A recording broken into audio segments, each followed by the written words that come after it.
في أحد الأيام كانت سارة تمشي في طريقها إلى المدرسة، وفجأة رأت عقداً لامعاً على الأرض.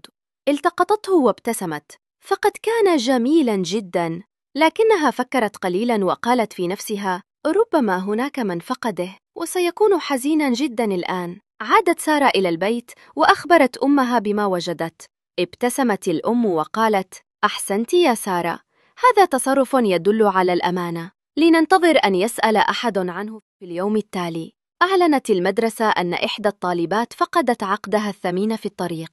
ذهبت سارة بسرعة إلى المعلمة وقالت: وجدت عقداً أمس، أعتقد أنه لصاحبته. تفاجأت الطالبة وشكرتها قائلة: كنت حزينة جداً، هذا عقد أهدتني إياه جدتي. فرحت سارة كثيراً لأنها أعادت الأمانة. وقالت المعلمة أمام الجميع: سارة مثال رائع على الأمانة، لأنها لم تأخذ ما ليس لها.